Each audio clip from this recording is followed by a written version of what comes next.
of Bayreuth in Germany, and Amal Obeidi, that is professor of political science at the University of Benghazi in Libya, and also at the University of Bayreuth. Le titre de l'intervention, mais vous allez parler en anglais ou en anglais? Okay. So the title of the presentation is this is written in French. Tribu et politique locale en Cyrénaïque, tribes and local politics in Cyrenaica. Please, the floor is yours.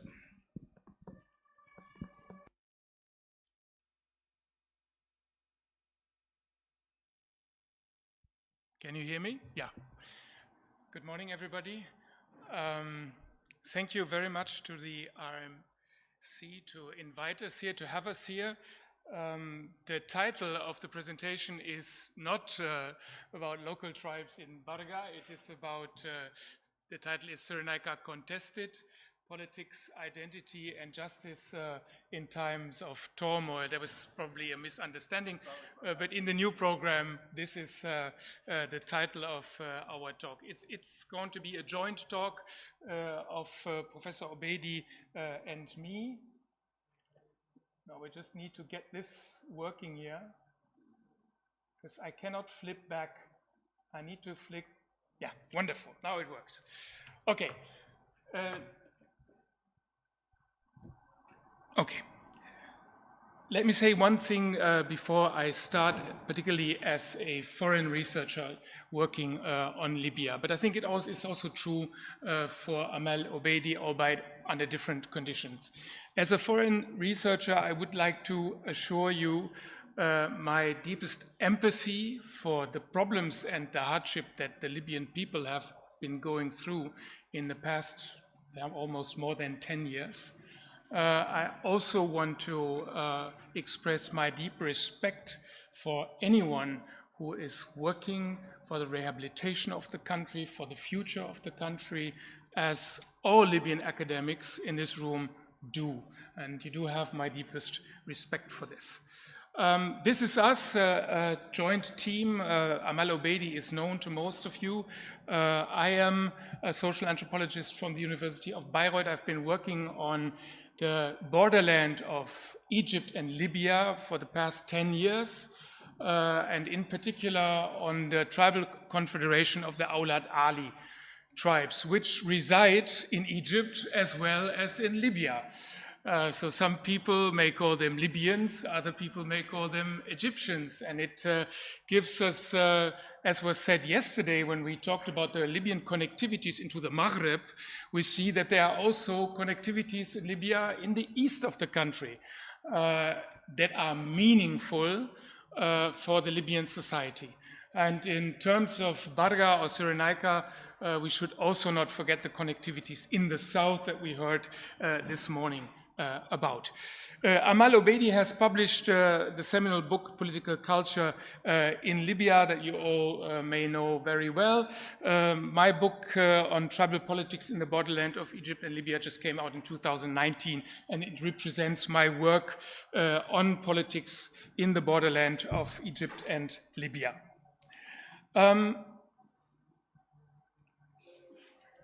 Okay. Now, why Cyrenaica? Why Barga? Why do we focus on a region instead of Libya as a whole? Because Barga or Cyrenaica matters. And you see that eventful history that we have just listed here that applies to Barga. Of course, it also applies to the rest of Libya, but Barga has always played a particular role in Libyan history and also in Libyan's political history. Let us not forget that the first Libyan state was founded in Barga. Let us not forget that it was the nucleolus of the Sanusiya, it was the nucleolus of the Libyan kingdom, and Barga has also played a particular role in the era of Gaddafi. It was a stronghold of resistance. It was neglected systematically and politically, economically by the Gaddafi regime. And then in 2011, again, Barga served as a starting point for a huge and new political development, namely the Arab Spring and the upheaval against Gaddafi. So it is a meaningful region with a long history, and then that's why we think it matters. Does that mean that we promote regionalism? Does that mean that we promote federalism or separatism? Of course not. We are scientists, we are not politicians. Like Professor Etir said yesterday, and I know that for Libyan scientists to use certain words and terminologies and issues is a completely different thing from me as a foreign scientist. I know that in these days everything is political, and I respect this very much. If I use in this presentation some pointed formulations and terminologies, it is not to advocate certain things, it's just to describe certain things that we need to understand in order to evolve. Barga matters, but Fezzan also matters, and Tripolitania also matters. But when we want to understand Libya as a whole, particularly in the past 10 years, and to understand the recent developments, we also need to understand the parts of it. And if we then put it together, we can probably move on to a new understanding. And to show you that this is not just an academic introduction or some sort of diplomacy that I want to produce here, just look at this graffiti that was sprayed in Tobruk by a Libyan,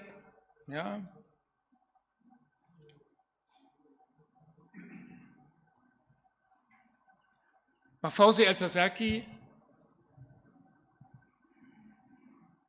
in 2011. So in the very early days of the revolution, when I had the honor to be in Tobruk and to become, at least as a participant, observant, not more, part of what happened in these days. And if you look at the picture, you see, of course, Omar al-Mukhtar, whom all of you know as the great Libyan resistance fighter. You see the old Libyan flag, you see the boy reading the Quran, you see the tribal warrior that was at this time some sort of an image of the militia, to integrate the militia and to make them part of a bigger conception of Libya. But you also see Ramadan Aswahli. And Ramadan Aswahli was a freedom fighter of the Libyan West. So in these days, in 2011, in Barga, nobody thought about Barga first, or separatism, federalism, monarchy, regionalism against the state. No, it was a vision for the entire Libya, produced by a Tobruk-based artist. And despite of what is going on politically now, I think that a great share or big percentage of the people of Barga still have this image of Barga matters, but Libya also matters.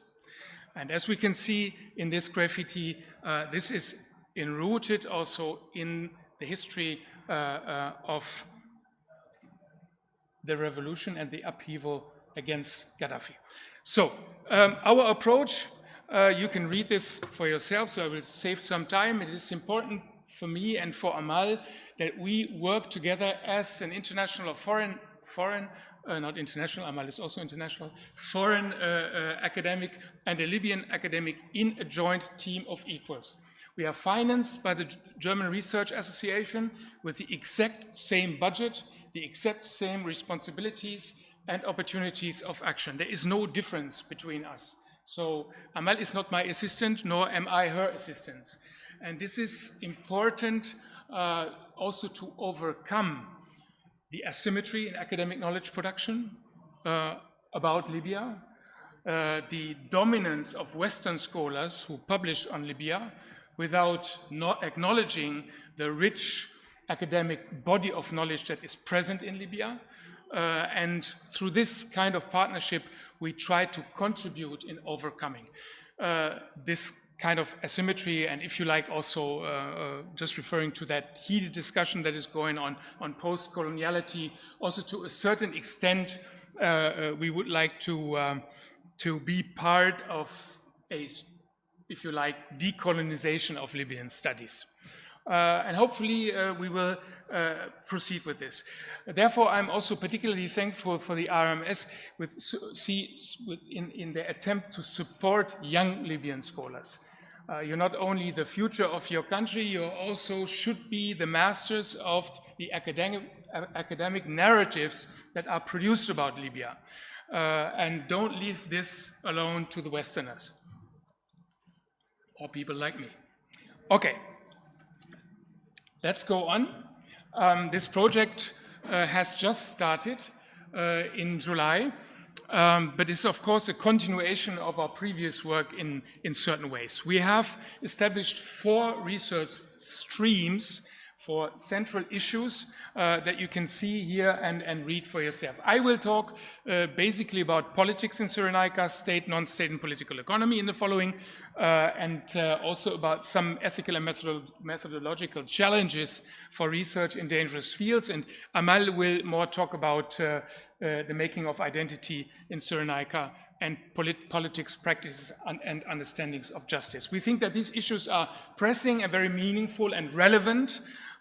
We just did not just come up with them, but when we were in the process of writing the proposal, we already had a lot of talks, meetings with Libyans from Barga in order to figure out what would matter for them and which issues would be important to them. Okay. Most of our research is taking place on the local level. That is clear for anthropology, as we mostly work in localities, but also Amal, as a political scientist, is also working in cities, in localities with concrete populations. So the first stream now is politics in Cyrenaica, state and non-state. We've been talking about this issue yesterday and today. Every now and then, you all know that the relation between state and non-state in Libya has a long history. That even started in the kingdom when the king relied on tribal notables in the making of politics. We also know that in the era of Gaddafi, a systematic dismantling of the state took place in favor of private groups and also certain tribal constellations. If we look at the situation since 2013 in this state of Cyrenaica contested, we see that the appropriation of the state is going on. And the appropriation means the privatization of the state and its institutions in the hands of certain groups. And this is a process that can be discovered or studied also in many other, not only North African countries, but all over the world, but it's also taking place in Barga. Nevertheless, we do have remains of bureaucracy and local administration, in particularly quite competent on the level of city mayors, as you all know. However, the state is what is labeled as state is something different from the inside. Another point that is of utmost importance in this field of state and statehood is the growing influence of international states and international forces in Barga as in the whole of Libya. If we look at non-state, the diversity of groups that is at stake and actors couldn't be bigger. It is almost so big that it is sometimes impossible to see through. We have tribal networks, we have family, extended family networks and kinship networks. We have Islamist groups, jihadist groups, entrepreneurs, association, the beginning of political parties of different couleur, and of course also organized crimes and militia. And their relations to the state and to politics is a relation of entanglement, of interlacement between state and non-state. And we call this polycentricity of order, or order producers, or heterarchy. Heterarchy is just the opposite of hierarchy. In hierarchy, you have the state on top that governs the rest of society. In this heterarchy, we have various groups on a more horizontal level that compete, cooperate, conflict. Now, I'm not an advocate of this order, but we can identify it empirically on the ground. Where will it lead us to? To be honest, I don't know. Of course, many people now hope that the rehabilitation of statehood in Libya will take place. I don't want to provoke you, I know the time, but I'm not so sure about this. It could happen, but it can also be that the era of statehood is over and that we are now facing plural orders that differ from the model of the state. I know that this is nothing particularly pleasant because it involves conflict and also violence, but I think it is an empirical fact. And I've just given you here, sorry, I forgot this, a number of pictures of the different actors and agents in the field. We can come back to them in the discussion. Now I'm almost done. Yeah, if this would just work. Just 2 points on ethical and methodological challenges.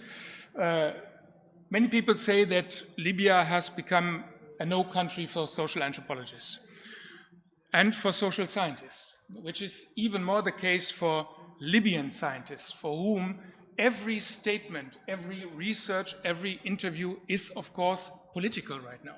And in this perspective, problematic and difficult. For us, foreign scholars, the problem is often access. Can we travel to the country? Is it safe? Although safety is also an issue for Libyans. So one issue in this stream is how can we achieve safety for researchers and counterparts and trust between them in these difficult times. And I will end here now. I think that's an important issue. You can come back to this in the discussion. I hand over now to Amal. Thank you very much for your attention.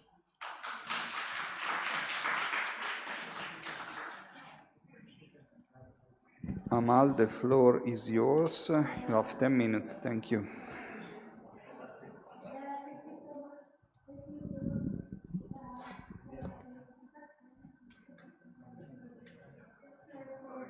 Minutes? Yeah. No. And I would like to mention that this is not really an easy task for me to present as an.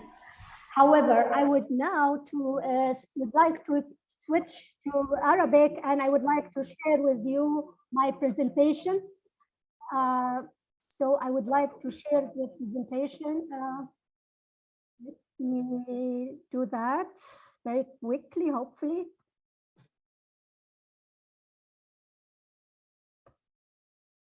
I can't. Could you, the host, allow me to share my presentation? Oui, alors je l'envoyer.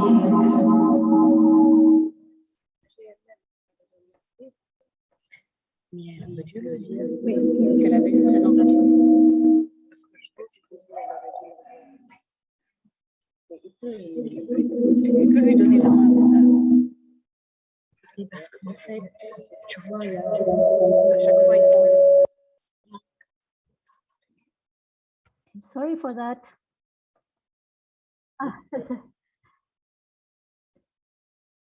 Oh gosh. Let me.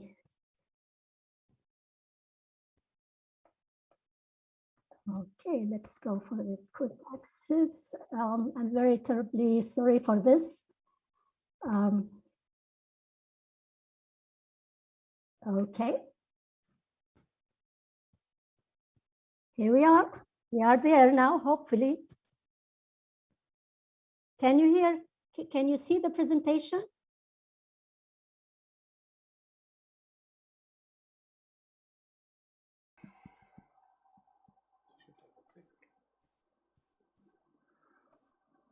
Maybe you have to open the PowerPoint and then share the page.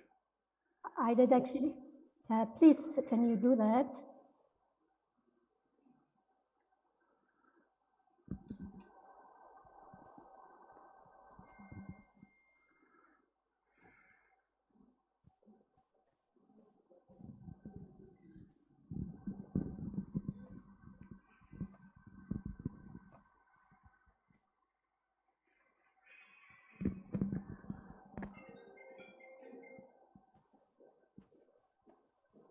I don't know if the technician has a copy of your presentation. Maybe we can project on the other screen.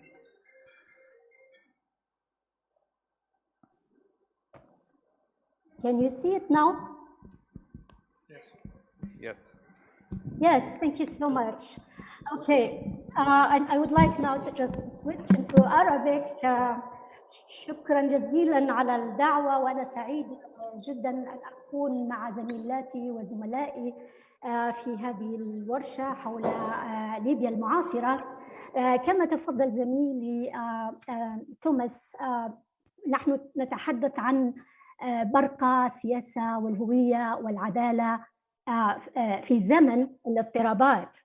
هنا كما ترون الخريطة أو الخارطة التي تمثل برقة، وهي جزء من أقاليم تاريخية 3 كما نعلم جميعاً.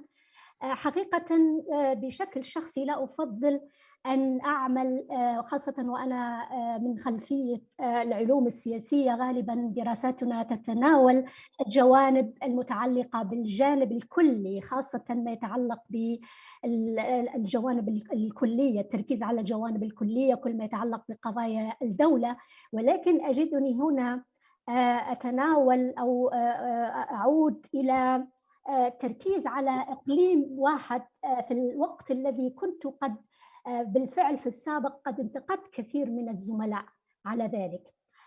طبعا أود أن أشير إلى أن هذا المشروع هو الجزء الأول من دراسات معمقة ستتناول بالتحليل والتشخيص بقية الأقاليم الأخرى التاريخية، طرابلس وفزان تحديدا. وندرك تماما نحن مثل هذه المسميات مرت بفترات تاريخية طويلة، فنجد هناك احتجاجات على تسمية على سبيل المثال المنطقة الشرقية والمنطقة الغربية، وكل هذه المسميات التي أعتقد أيضا نجد أن الآن بدأت مثل هذه التوصيفات أو مثل هذه المفاهيم تبرز خاصة بعد 2011. وفي اعتقادي أن مثل هذا التركيز الجزئي على بعض الظواهر محل الدراسة هو بهدف التعرف على كثير منها من القضايا المتعلقة بالاقتصاد السياسي والسياسة ودور المؤسسات غير الرسمية،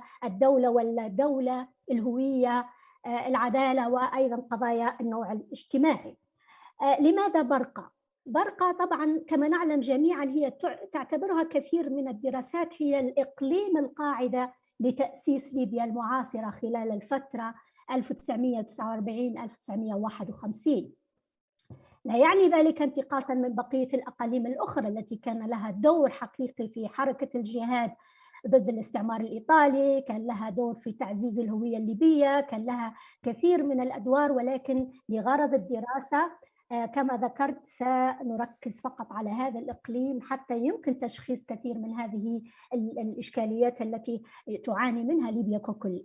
أيضا الإقليم هو الذي استضاف الحركة السنوسية التي أسسها محمد بن علي الكبير، محمد بن علي السنوسي، وهي كما نعلم أول زوايا الحركة تأسست في مدينة البيضاء وعرفت بالزاوية البيضاء.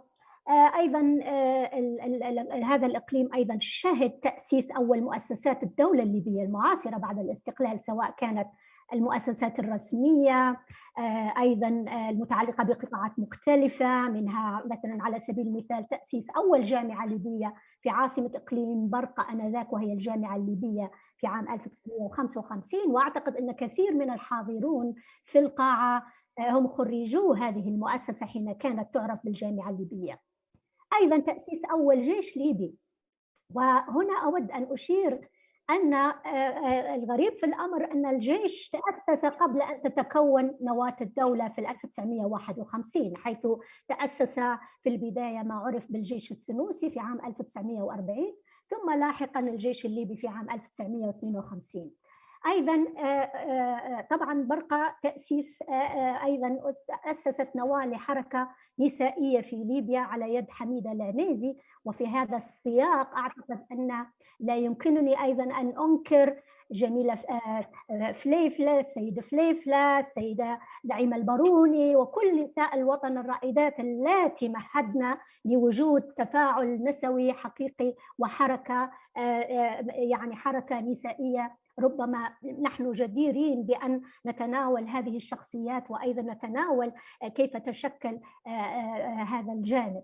ظاهرة أيضا جديرة بالتركيز عليها وهي طبيعة الإقليم المتمردة عبر العصور، خاصة ما يتعلق بطبيعة الحراك الشعبي في مراحل مختلفة. هذا أسهم في إثارة غضب النخب الحاكمة عبر العصور. يعني نجد أن في فترة النظام الملكي بالرغم من أن بني غازي على سبيل المثال احتضنت كثير من المؤسسات إلا أنها كانت المدينة المتمردة. منها انطلق بيان العقيد القذافي في 1 سبتمبر، منها أيضا انطلق بيان مصطفى عبد الجليل في فبراير أو في مارس 2011 وهكذا. إذن هي الشرارة التي أعتقد منها أيضا تبث في بقية المدن وبقية أقاليم الوطن. هنا بعض الصور للجامعة الليبية، وهنا قصر المنار، والصورة اللاحقة توضح طلاب في أحد الفصول الجامعة الليبية في عام 1900 يعني في الفترة ما بين 1955 و 1960. أيضا أود أن أشير بشكل سريع إلى جوانب البحث التي تطرق إليها زميلي توماس فيسكن. طبعا كما نعلم السياسة في برقة، الدولة ولا دولة، المؤسسات غير الرسمية، الاقتصاد السياسي، الهوية في برقة، السياسة وفهم تطبيقات تحقيق العدالة، قضايا النوع الاجتماعي ودور المرأة، التحديات الأخلاقية والمنهجية للبحث في مناطق الخطر. كل هذه الجوانب التي يتناولها موضوعنا البحثي. لكن لغرض المحافظة على الوقت، خاصة وأنني أخذت حوالي 5 دقائق لمحاولة مشاركتي لكم بعرضي، سأركز على قضيتين ومهمتين. ربما أول هذه القضايا هي قضية الهوية، والقضية الثانية العدالة. طبعا كما نعلم أن قضية الهوية لم تكن من الموضوعات المطروقة في السابق، وأذكر حين تناولت هذا الموضوع في دراستي عن الثقافة السياسية لأول مرة، أعتقد حين كانت دراسة ميدانية استهدفت طلاب جامعة بنغازي فيما يتعلق أحد بنود هذه الدراسة ركز على موضوع الهوية. فكانت طبعا بعض القضايا التي تناولتها تلك الدراسة بأن قضية الهوية خاصة خلال فترة العقيد القذافي ارتبطت بمحاولاته بخلق هوية قومية تستند على القومية العربية، بحيث تصبح الهوية العربية بديلاً عن الهويات الإقليمية والمحلية كالقبيلة والمدينة والإقليم، وأيضاً حتى الهويات الإثنية. فكان من نتائج هذه الدراسة أنها بيّنت أن الإسلام والعروبة للمبحوثين هو مصدر للهوية، وهذا طبعاً عكس توجهات النظام آنذاك والأسباب التي بيّنها المبحوثين في تلك الدراسة فيما يتعلق بهويتهم العربية من خلال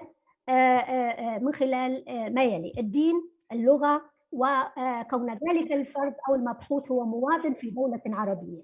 أما ما يتعلق بمصادر الهوية فقد تم ذكرها للمبحوثين على النحو التالي: الإسلام، العروبة، القبيلة، المدينة، ثم الانتماء للدولة. يلاحظ هنا أن الانتماء للأسرة والقبيلة بالفعل يقوض الانتماء للدولة، حيث أن الأسرة والقبيلة تعمل بشكل كشبكات اجتماعية مهمة، وكذلك أيضا لضعف تنظيمات المجتمع المدني في ليبيا في تلك الفترة.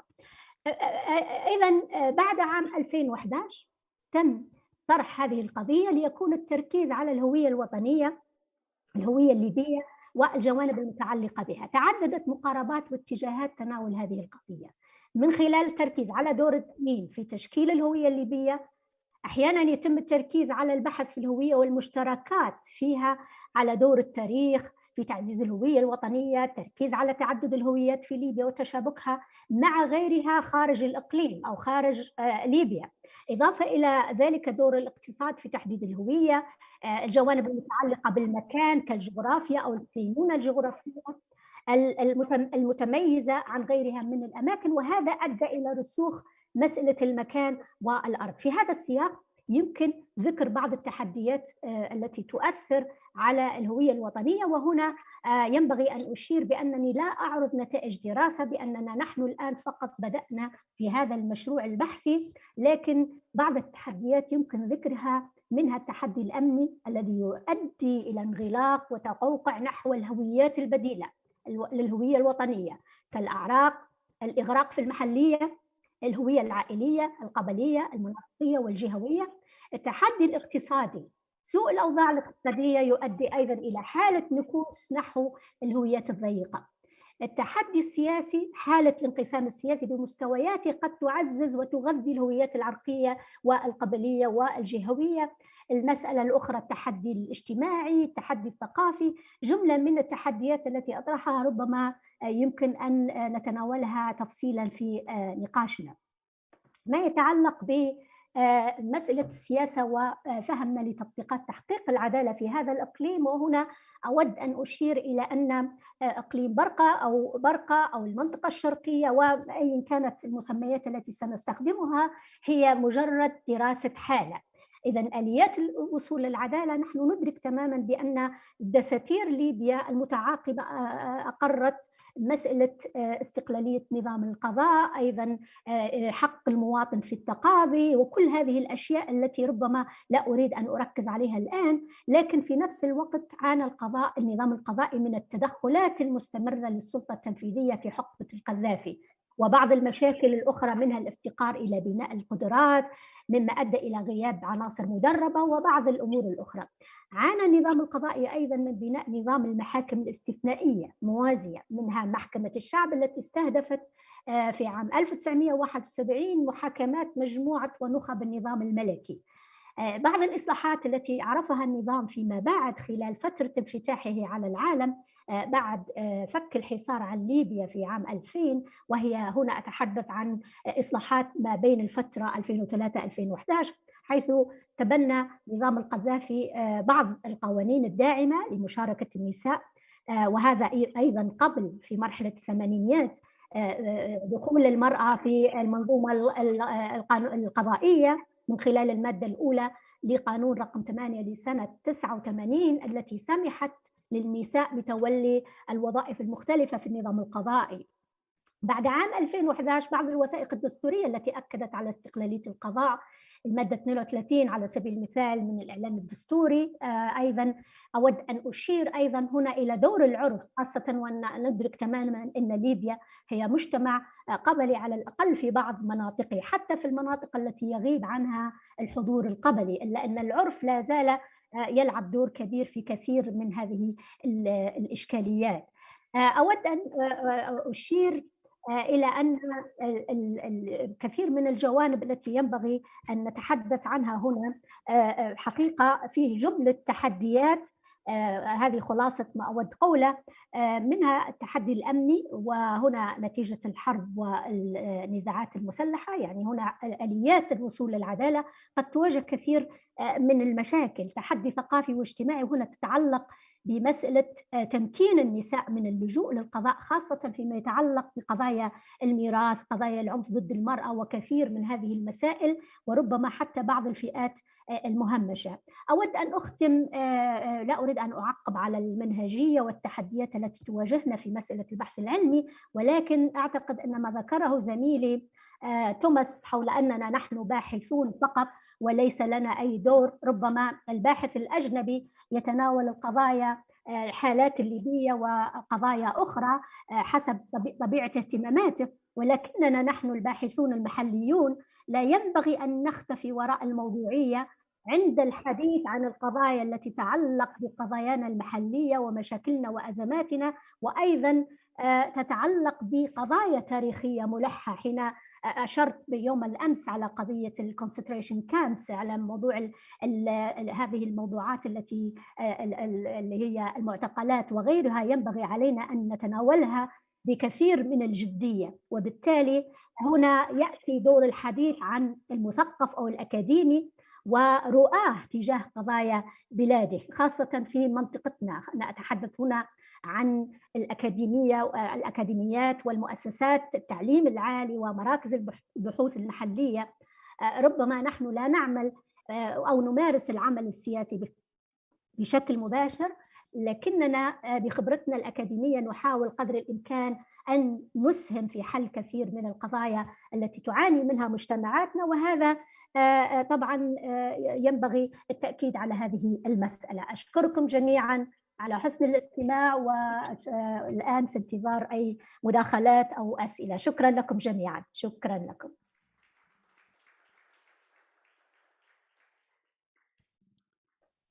Many thanks, Amal. Many thanks. And we have now the second presenter, who is Valentina Zagaria. Yes, of course. Valentina is a postdoctor researcher at the Central European University in Budapest, within the framework of the project Streaming from the Margin Carnegie Research Project. And she's presenting now a paper with the title Expert Libyens en Tunisie. Valentina, 20 minuti. Thank you, Antonio. Do I need to turn anything on? How? Like this? No. Is it on? It's on. No? I feel like it's on. It's not on? Okay. Yeah, thank you, Antonio. So my presentation in English, I will be speaking in English, and my presentation is entitled Crafting Transition at a Distance, Knowledge Production and the Political Imaginaries of Libyan Women Experts in Tunisia. So I guess it segues nicely from what Amal and Thomas were talking about in terms of the methodological struggles and the issues that Libyans themselves encounter sometimes in producing knowledge at a distance as they are employed in international organizations, consultancies, and other organizations based in Tunis but working on Libya. So I would first like to thank Neila and Katia for putting this panel together, and the whole team at the IRMC, and also the translators who are allowing us to share our thoughts in all of these different languages.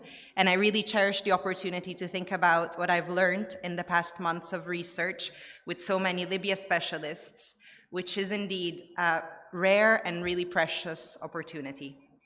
So my presentation will be based on my current research, which is very much still ongoing. I'm a social anthropologist, and previously I carried out 2 years of participant observation ethnographic fieldwork in southeastern Tunisia, in the governorate of Medellin on the border with Libya.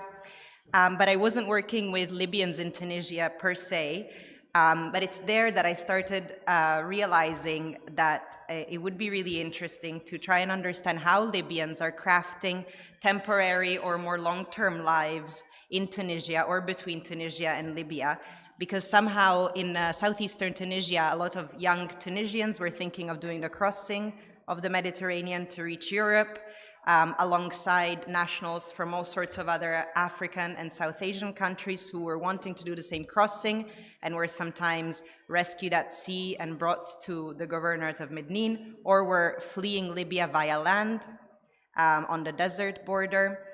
But somehow in people's minds, both Tunisians and international organizations, Libyans who were crossing that same border were somehow part of a different story and were not really regarded as humanitarian subjects or as migrants or as refugees necessarily. So I thought that that was interesting and that it was worth exploring how Libyans were living in Tunisia. But I'm still very much in the process of carrying out research. So today I will be presenting truly initial observations, as due to lockdowns and border closures and pandemic-related difficulties, I was only able to start research here in Tunis recently. And so it's unfortunately been a bit patchy and a bit of a start and stop process. So I'll therefore be presenting the context in which I'm attempting to do ethnographic research, my main research questions, and some preliminary thoughts on solidarities, political imaginaries, gender and transformation in the transnational space created by Libyan women experts moving in and out of Tunisia and Libya in the aftermath of the 2011 revolutions in both countries. More specifically, my research is currently going in two interrelated directions. On the one hand, I'm working with especially Libyan women employed in international organizations, INGOs, foundations, consulting agencies, civil society organizations, and cultural organizations based in Tunisia but working on Libya.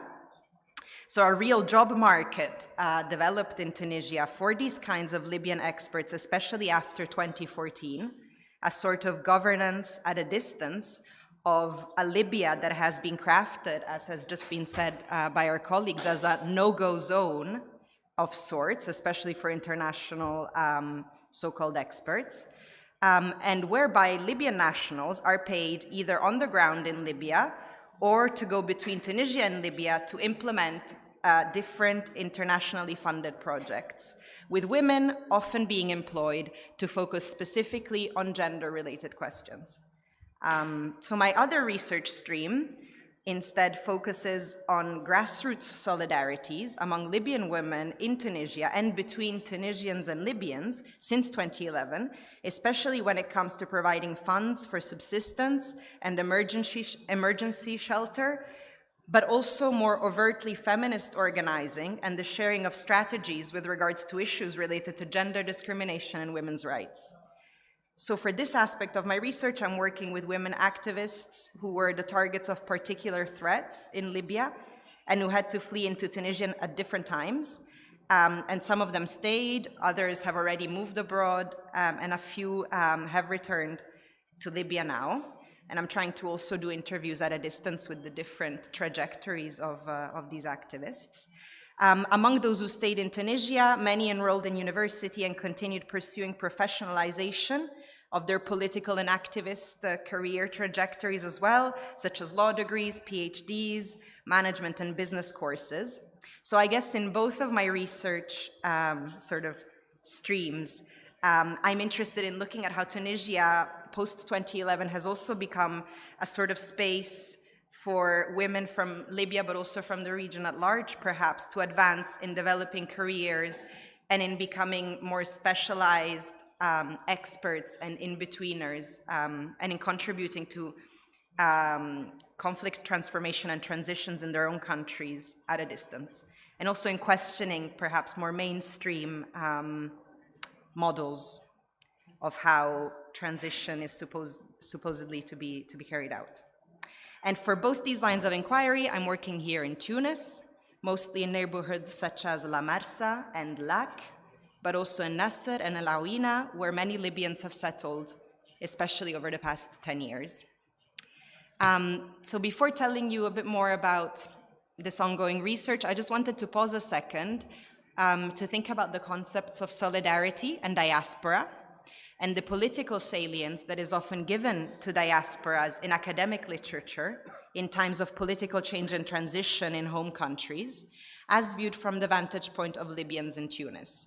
And in order to do that, I will briefly go over who Libyans in Tunisia are and the different reasons and timings of their arrival in this neighboring country. So Libyans in Tunisia are a very heterogeneous group. They come from all sorts of background and regions, although perhaps the majority are from the West. Among them are Gaddafi supporters who fled to Tunisia, mainly in 2011, during and after the 8 months of revolution and armed conflict that ended in the capture and killing of Gaddafi.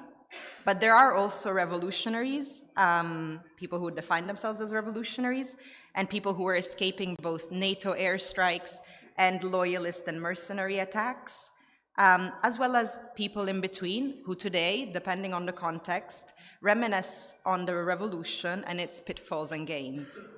After 2014 and Haftar's Operation Dignity, there was also another surge in numbers of arrivals from Libya to Tunisia. But on top of these larger numbers of people arriving in times of intensified fighting such as these, there are also individuals, families, or entire neighborhoods who escaped specific threats, the many smaller civil wars that are part of the larger conflict, and who came to Tunisia seeking temporary or more long-term safety. As a Libyan analyst put it, since there has been no single authority ruling over the whole territory or even over specific locales, danger and violence can quickly escalate, but can also dissipate, allowing people to flee to Tunisia when necessary, but also to return.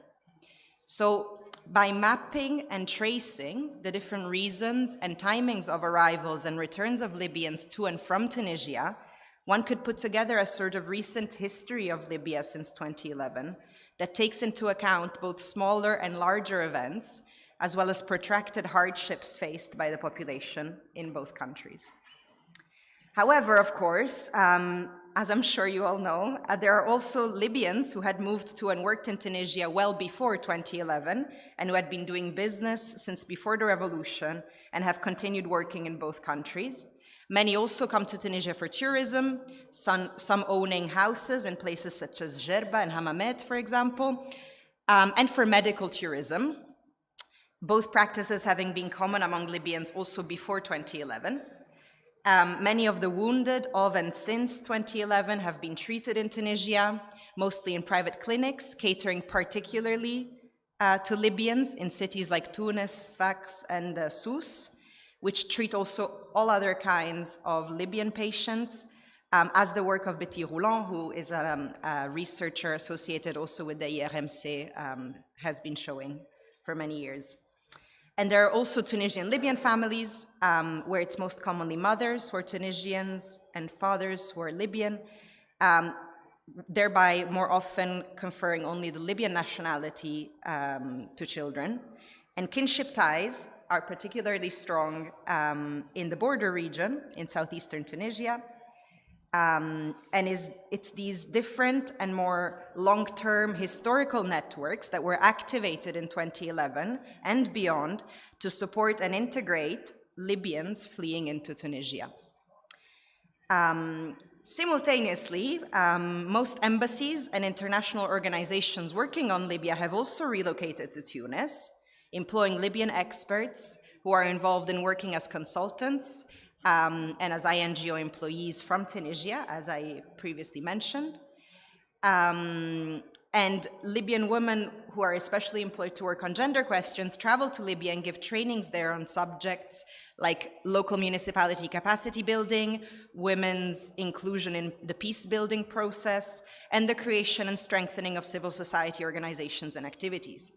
And interestingly, especially in 2011, 2012, and 2013, it was Tunisian women, rather, who were employed by these same organizations to either do trainings on similar questions in Libya or in places in southern Tunisia, such as Jerba, where lots of training sessions and conferences were organized on these same themes. So I'm also working with these Tunisian experts to see how they viewed being employed and taking part in these capacity building efforts funded by all sorts of different international actors.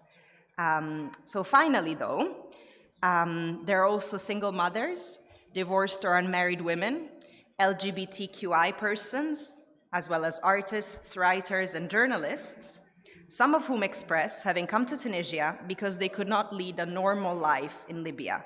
And normal here is not only referring to the war, but also to discriminations, social control, and societal values that they did not recognize as their own, and for the overcoming of which they also took to the streets during the revolution. So importantly, these resonate with the problems raised yesterday by Dr. Suad El-Labani pertaining to topics which her students feel they don't have the freedom to approach within Libya, such as gender-based violence and discrimination. And despite encountering some of the same difficulties in Tunisia as well, many of these persons stayed either because of the impossibility of traveling elsewhere due to visa impositions, or because Tunisia's proximity to Libya allows them to return and engage in their country by traveling back, therefore continuing to maintain social ties and at times also civil society engagements in Libya without having to face the daily difficulties and sexism and gender or other discriminations that drove them to leave in the first place. So, however, despite Libyans in Tunisia constituting one of the largest Libyan communities abroad, for example, estimations in 2011 of how many Libyans were in Tunisia went up to 1 million, out of a population of 6 million, although numbers are not very reliable, and we can talk about the difficulties in estimating how many people are residents, how many are coming in and out later if you wish. They're often not thought about in academic literature as political actors contributing to Libya's transition out of war. And this is mainly because they have not created so-called civil society organizations in the diaspora. In Libya, like in Tunisia, there has of course been a boom in the creation of civil society organizations since the 2011 revolutions, yet this did not necessarily result in associations being created by Libyans in Tunisia. And this, to me, is particularly interesting since in my previous work, I worked with other communities, such as the community from Côte d'Ivoire, from the Ivory Coast, who instead are very much encouraged by institutions such as the IOM and other international and local NGOs to create their own societies, their own organizations, to safeguard their rights and presence in Tunisia. While with Libyan residents, I interviewed these same organizations such as the IOM, UNHCR, Terre d'Asile, and many others, and they haven't really made much effort to include Libyans in these sort of diaspora strengthening organizations and in funding them in that way, and are instead much more interested in employing them as these experts and as these kind of in-between people who can implement projects on the ground where international organizations don't necessarily have access. But also what could have contributed to the fact that Libyans have not more formally organized in Tunisia could be that succeeding Tunisian governments since 2011 had tried to remain somewhat neutral in the neighboring country's conflict. And while they allowed Libyans to enter easily, relatively easily, on 3 or 4 month tourist visas that are obtained upon entry, Libyans are not formally allowed to organize explicitly politically in Tunisia. And what is more, Tunisia is yet to pass a law that would make its signing of the 1951 Refugee Convention applicable in national jurisdiction. So asylum claims are currently processed in Tunisia by the UNHCR, which has granted very few refugee statuses to Libyan asylum seekers, claiming that also not many Libyans ask for asylum in the first place. And it has done so mainly to members of the LGBTQI community who are viewed as also potentially in danger in Tunisia itself, since Tunisia does still criminalize homosexuality. So Libyans in Tunisia are mostly in the country on tourist visas, which they must renew. A few have temporary residence permits, although they're very difficult to obtain, and the majority of people I've been working with have not bothered asking for them really. And they're not therefore the recipients of any explicit protection on the part of either the Tunisian state or the UNHCR, and don't benefit from any particular humanitarian aid. But due to long-standing bilateral agreements, they nevertheless benefit, arguably, from more protection in Tunisia than Tunisia grants to people who are accorded refugee status by the UNHCR. So there's therefore a sort of category apart compared to other foreign nationals in Tunisia.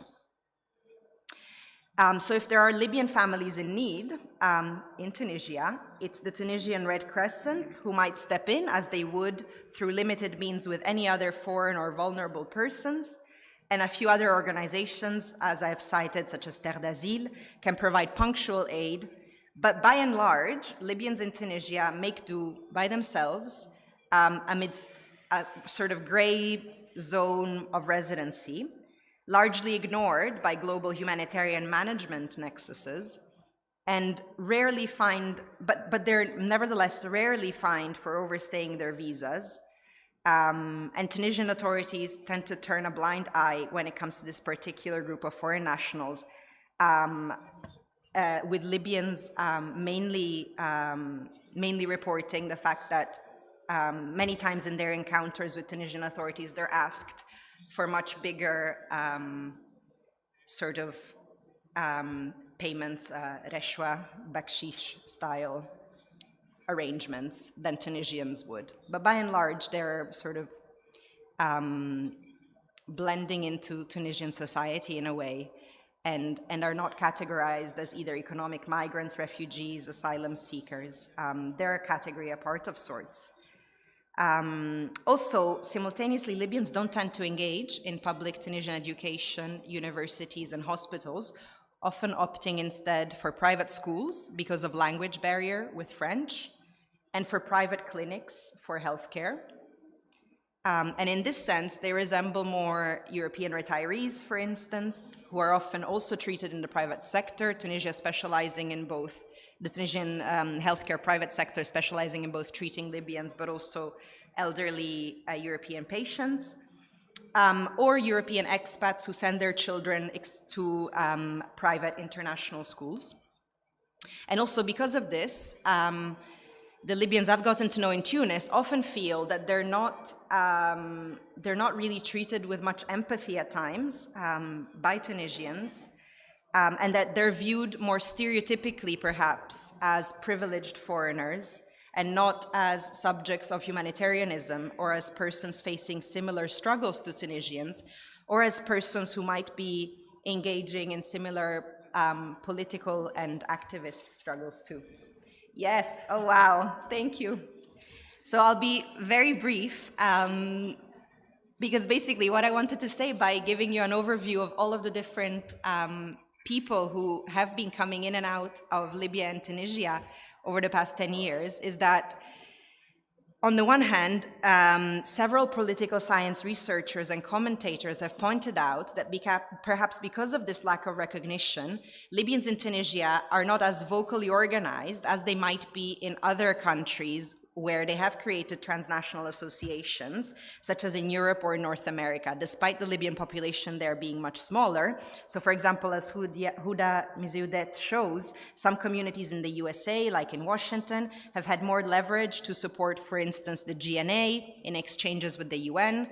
But yet, in my view, it's precisely by virtue of their displacement in neighboring Tunisia and in their movements between Tunisia and Libya that Libyans can keep engaged in perhaps more long-term societal transformation, which I would argue is also political, and thus have a role in the future of their country. So it's by focusing on their comings and returns and on how they engage with the projects and paradigms and discourses of international organizations they're employed in, and how they regard their impact in Libya, that I hope my research will contribute to showing how different, collective, and more livable futures are being experimented with between Tunisia and Libya.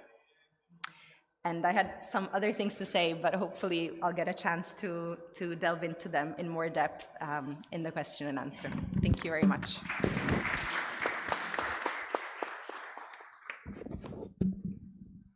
Many thanks, and so we can open the discussion. We have some minutes for collecting some question, remarks.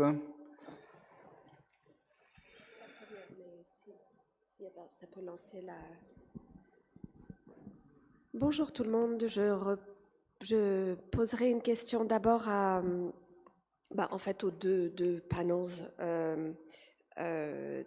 Thomas et Amel, vous avez parlé des nombreux travaux des collègues libyens, et hier, Saad Labani a évoqué la question des libertés académiques.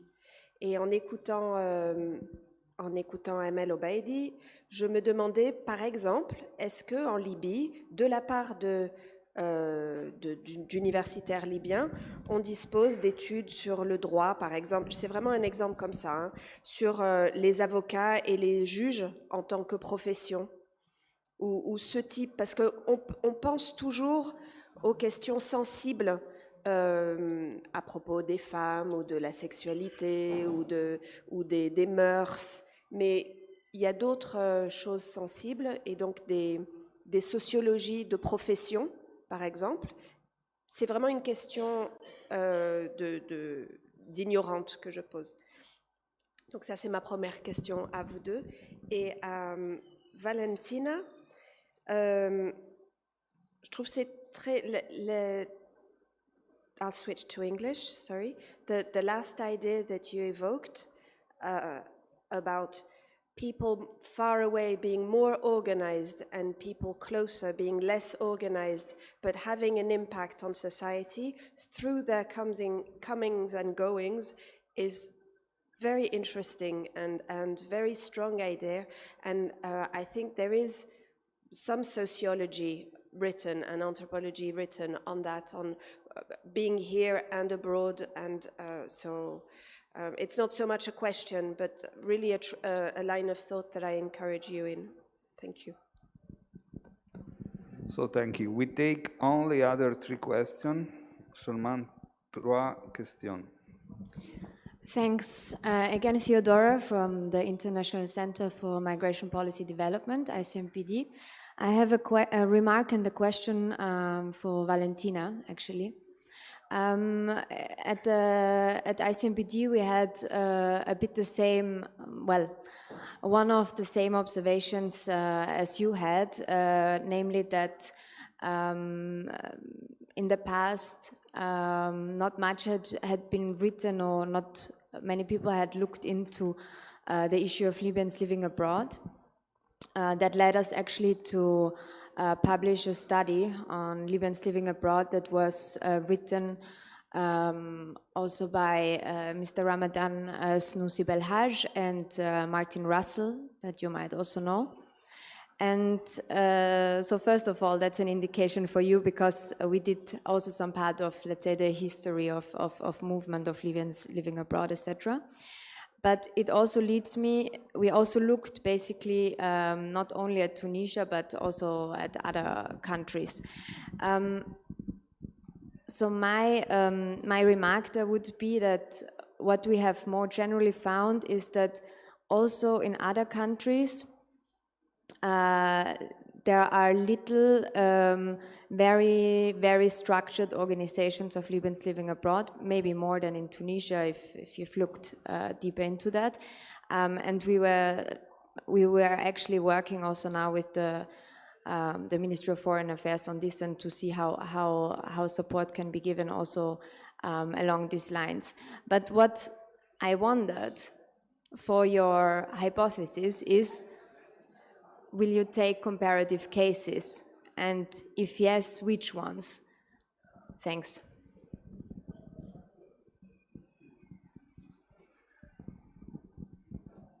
Good morning. Fatima from University of Al Manar.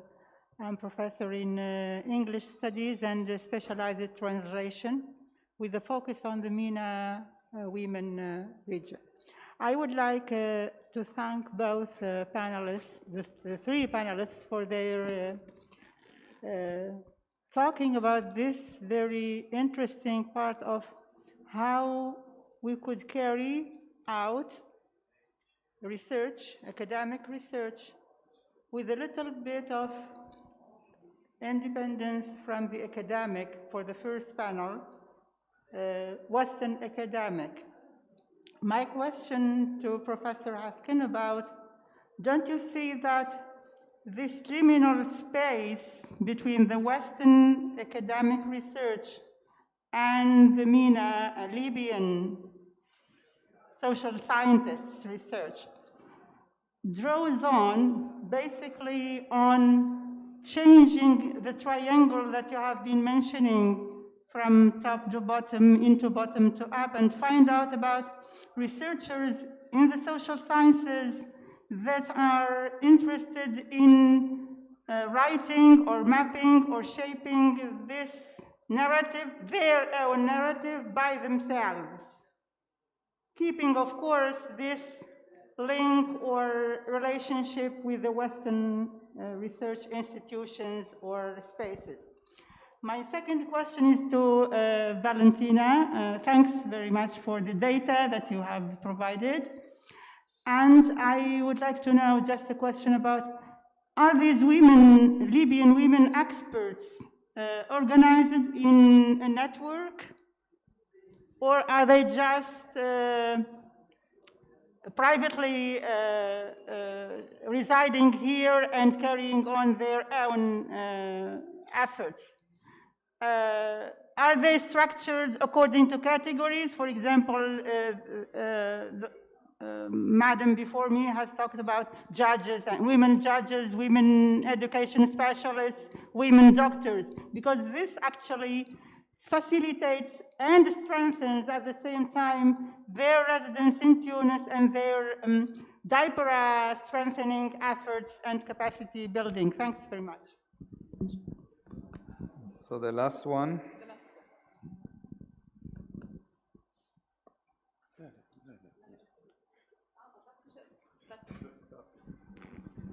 Okay, we can reverse the order. Valentina, the floor is yours. Maybe I'm up. Okay. There is If some. Hanan is ready, I don't know. I can go first if you want. Okay. Thank you so much for the comments. So and thank you also for the reference to the study, which I will definitely look up. So I guess as for the question as to whether I'll be looking at things more comparatively. So tomorrow there's a PhD student here, Saraya, who will be presenting on Egypt and Tunisia and the case of the diasporas in both countries. So I'll leave the sort of comparative thinking to her. My project wasn't thought about comparatively because, in fact, I'm not even sure that the term diaspora is super useful analytically. So I'm much more interested in how people themselves, I guess as the last question asked, are shaping narratives by themselves, obviously within the constraints of international discourses of what activism is, what civil society is, what women's role in party politics is, and all of the different organizations that they're employed by from Tunis. But I'm much more interested in really that role of the back and forths. And that's why I'm focusing mainly on working with women who are employed to do that kind of translation work almost, or that in-between work, and that putting into context their country for the institutions and organizations they're working for. And at the same time, I'm also looking at much more punctual, spontaneous moments of solidarity and of flight, really, of Libyan women and families from Libya into southern Tunisia and into other places in Tunisia, and how really immediate solidarities are created, not by sort of big humanitarian organizations which are providing aid and are putting people in camps or things like that, which Libyans always escaped, in fact. So since 2011 and Shusha, very few Libyans were hosted in camps to begin with. And I'm interested in how different solidarities and different ways of creating links and of thinking about not just state containers, but the more transnational changes that have been happening since 2011 are occurring. So I guess I'm less interested in more formalized politics in the diaspora and more interested in how people are crafting lives at a distance and through these movements back and forths. Yeah.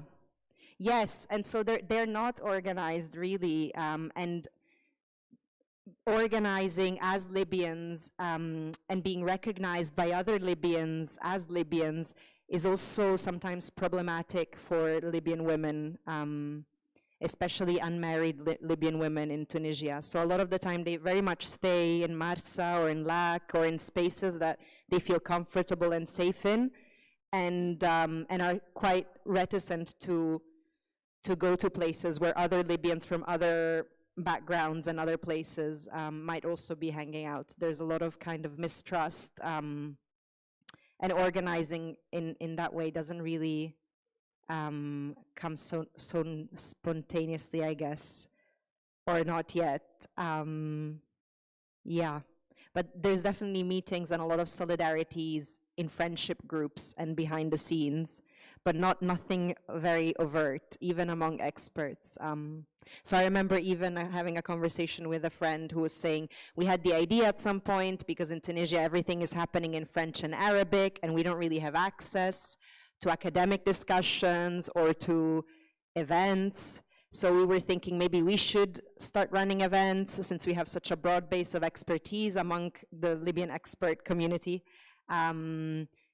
But then they kind of dropped the ball because they just weren't comfortable with the idea of not knowing who would come to the events. And there was just too much. It just felt like a bit risky to put themselves out there and have, I guess, other people, including Libyans that they don't know, attending. Yeah.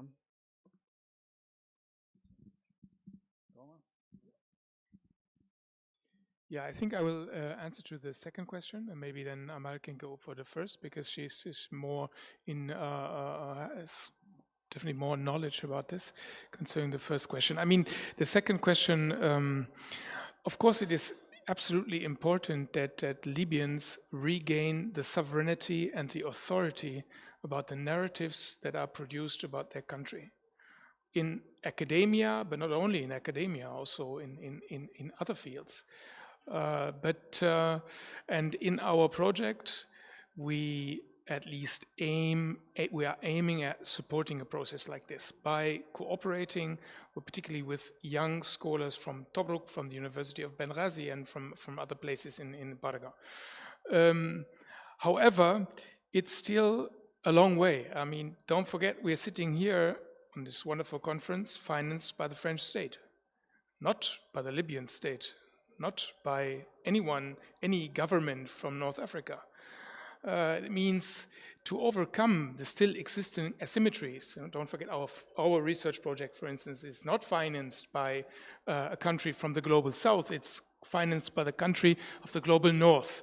And that is not just a lack of capability, it is also a lack of willingness to invest in education and higher education in the countries of the global south. And so, I mean, it's a very long way to go. It's also a controversial issue, I know, but you know, to provoke even more, I would say sometimes I wish that instead of talking so much about post-coloniality and colonialism, we should more talk about the failures of post-independence. Post-independence is also more than 4 decades in which education, academic knowledge production has been systematically underrated or hindered by the very own regimes. Not necessarily by the French or by any other evil colonial power. That is not to say that they are not involved, and it's not to say that they don't have responsibilities here. But I think that is really, it's a long way to go. It has a great potential. In the case of Libya, it is particularly difficult because of the current really difficult situation. We can only hope that in the future education will play a more dominant role and that through this then the sovereignty of what has been produced and told about Libya goes back to where it also belongs, to the Libyans, which doesn't mean that Germans and French and Americans are not entitled or allowed to speak about the country, but it makes then the picture bigger and also empower those who are entitled to speak about themselves. And now I hand over to Amal.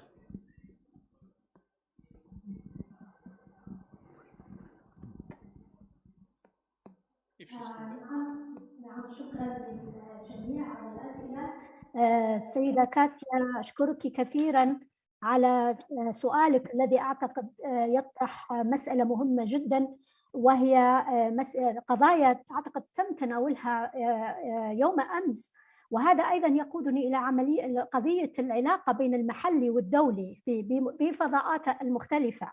فهنا أعتقد أود أن أشير، ولا أريد أن أكرر ما تفضل به زملائي يوم أمس، بأن الأمر فيما يتعلق بإمكانيات البحث العلمي لا يتوقف فقط، ربما يتوقف على الجوانب المادية، لكن أعتقد أن يتوقف أولاً على طبيعة الباحث ومدى جرأته لتناول بعض الموضوعات، خاصة القضايا الجوهرية والقضايا المسكوت عنها. وأعتقد أن ذلك أيضاً في كثير من الخطورة، خاصة في حالة الانفلات الأمني وغياب وسائل على الأقل الحماية. قضية أخرى ربما يمكن الإشارة إليها هي مسألة الرقابة الذاتية، self censorship. يعني أعتقد نحن الآن بتنا ربما نراقب أنفسنا في تناول كثير من القضايا ليس لأسباب قانونية، ولكن أعتقد لأسباب ربما أمنية، ربما تخوف من الواقع الذي نعيشه. ولكن مع ذلك أشير أيضا إلى جانب آخر مؤسسي يتعلق بقضايا التمويل، يعني الجوانب المادية والإمكانيات المتعلقة بالبحث العلمي وتشجيع البحث العلمي. المسألة الأخرى أن نحن في ليبيا عشنا حالة عزلة كاملة في حقبة أعتقد فترة ربما لا أريد أن أقول 40 عام، لكن إلى حد ما ربما هذا التواصل بين المحلي والدولي ربما هناك مسار واحد فقط، وهو من خلال الإيفاد أو الابتعاث كثير من الدراسات التي تم إجراءها وتناولها من باحثين محليين تم إجراءها في جامعات خلال فترة دراساتهم في الخارج. وأود أن أشير إلى أن لا يعني ذلك أن ليبيا كانت منغلقة، وأن رأينا كثير من الدراسات المشهود لها والتي ربما لدينا بعض وجهات النظر حولها. على سبيل المثال دراسة جون ديفيس، أحد الذين كان لهم دور في الثمانينيات وجاء للعمل ودراسة حالة قبيلة الزوية في الكفرة وأجدادها، وكثير من الأسماء التي أسهمت، خاصة الأسماء على المستوى الدولي. لا يعني ذلك أن هناك انحسار الدراسات الليبية، أعتقد هناك إشكالية التواصل فعلا، ولكن ربما الآن نجد هذا الزخم الكبير خاصة على مستوى الدراسات العليا في ليبيا في جميع المجالات أعتقد والتخصصات، ربما علم الاجتماع وأبحاث العلوم السياسية التي تناولت قضايا السياسات العامة، قضايا محددة ربما أيضا لم تكن مطروقة، أو إذا حتى في فترة نظام القذافي كثير من القضايا التي تم تناولها، لكن ربما لأنها كتبت باللغة العربية محدودية التواصل مع هذه الجامعات والاطلاع على هذا الإرث وهذا العمل أعتقد تشكل إشكالية. الجانب الآخر هناك كثير خاصة في فترة ما بعد 2011 هناك مراكز بحثية، الجامعات في ليبيا أصبح لديها نوع من التواصل والعمل مع كثير من المؤسسات الدولية والجامعات. على سبيل المثال أذكر أن نحن في فترة أزمة الحرب، بداية الحرب الأهلية الثانية في 2014 أسهمت جامعة بنغازي في عمل إجراء مسح، شاركنا في الموجة الرابعة من المسح العالمي للقيم. بس يعني هذه أعتقد كانت مهمة جدا ونتجت عنها جملة من الدراسات. هناك بعض القضايا الأخرى التي تم تناولها مع جامعات أخرى، على سبيل المثال أذكر تعاون مع جامعة لايدن، ربما بعض الجامعات الأخرى ومراكز البحوث في قضايا العدالة الانتقالية، البحث عن العدالة في فترة ما بعد القذافي، قضايا المصالحة الوطنية والعدالة الانتقالية، قضايا المتعلقة بالدساتير وقضايا الإصلاح الأمني وغيرها من القضايا الملحة التي فرضتها طبيعة الظروف الموضوعية التي تعاني منها ليبيا في فترة من الفترات. ما يتعلق بسؤالك حول مسألة المسح الشامل فيما يتعلق بالنساء أو الإلقاء إذا جاز التعبير، وهذا أيضا السيدة فاطمة من جامعة المنار أيضا أشارت إلى ذلك. نحن بالفعل كثير من الدراسات التي أجريت فيما يتعلق بهذا الجانب، خاصة ما يتعلق بتحديد قدرات النساء في مجالات مختلفة، خاصة في مجال القضاء.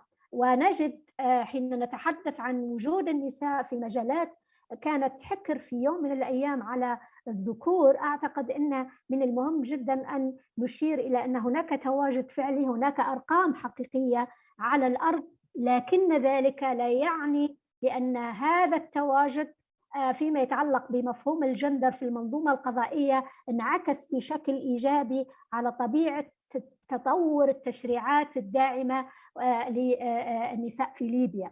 يعني كثير من الانتهاكات التي حدثت، كثير من المشاكل التي عانت منها النساء في ليبيا، وهذا بالفعل يتطلب يعني خاصة في أزمة الحرب والنزاعات المسلحة، المرأة النساء أصبحنا يعني من الأهداف وتم اغتيالهن، تم استهداف كثير من الناشطات الحقوقيات، على سبيل المثال سلوى بقعيقيس، سيدة أيضا فريحة البركاوي إحدى البرلمانيات، وهكذا. أعتقد أن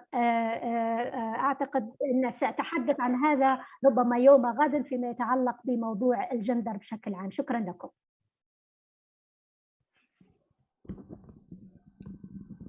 Merci. Merci, Amel. Et s'il n'y a pas d'autres questions ou remarques, je crois qu'on peut terminer ici cette... Il y a une dernière? Ouais. On a le temps pour une dernière question? Katia? Non. OK. On va terminer et on se revoit à 14h, c'est ça? C'est correct, 14h? On revient ici à 14h? Ok, parfait. Oh, 14h15. Ok. Merci. À vous.